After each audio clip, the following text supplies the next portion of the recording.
vous avez fini de faire votre tracé géométrique et vous allez devoir faire la mise en page pour une sortie impression. Pour cela, vous allez basculer de l'espace objet où nous sommes à l'espace papier en cliquant sur l'onglet Présentation 1. Ici apparaît une page qui vous permet de savoir quel rendu vous allez avoir en sortie d'impression. Mais avant toute chose, il va falloir configurer l'imprimante que vous allez utiliser. Pour cela, je me mets sur l'onglet ici et je fais un clic droit. Je sélectionne Gestionnaire des mises en page. Je retrouve ici le nom de présentation 1, c'est bien l'onglet que je vais modifier. Dans Imprimante traceur, je vais sélectionner l'imprimante que j'ai utilisée. En l'occurrence, moi j'utilise celle-ci. Au lycée, ce sera une autre imprimante. Et je vais pouvoir sélectionner le format papier utilisé. Donc moi je reste sur du A4, puisque mon imprimante ne peut imprimer au maximum que du A4. Et enfin, je vais sélectionner l'orientation du dessin, à savoir portrait ou paysage.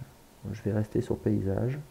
Je peux également sélectionner une sortie monochrome, ce qui me permettra d'avoir un dessin uniquement en noir et blanc. Sinon, je reste sur aucune et mon dessin pourra éventuellement sortir en couleur. Étant donné qu'on a créé des calques de différentes couleurs, c'est plus logique pour nous de se mettre en monochrome. J'appuie sur OK. Fermé. Et vous allez pu constater que la mise en page est différente. En fait, elle s'est adaptée à ma configuration d'imprimante. Je vais pouvoir, par une petite fenêtre, sélectionner mon espace objet et adapter mon cadre au pointillé.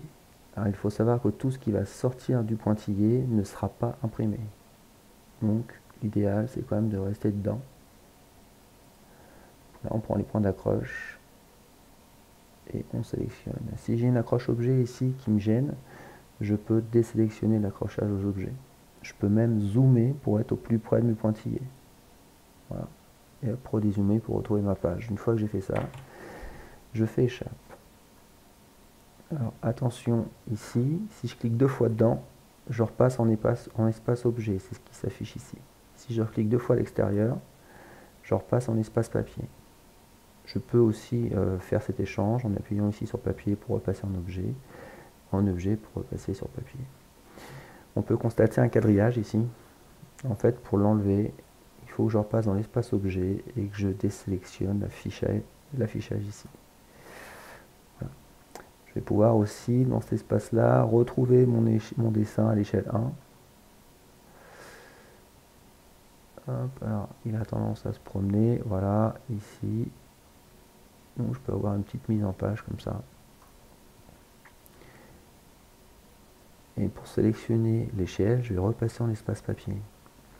Je clique sur mon cadre, je fais un clic droit, propriété rapide, et je vais avoir cette page de dialogue. Donc là, quand on voit l'échelle, elle est assez imposante. Soit je vais pouvoir utiliser une échelle pré-rentrée, mais nous, ça ne nous intéresse pas parce qu'en fait, le dessin est assez petit. Soit je vais pouvoir lui imposer, c'est-à-dire qu'ici j'ai 20, je vais dire, hop, je l'arrondis vraiment à 20, ou je peux le réduire à 15 pour avoir une mise en page comme celle-ci. Si je suis content, si je suis satisfait de mon échelle, je ferme ici et j'appuie sur échappe.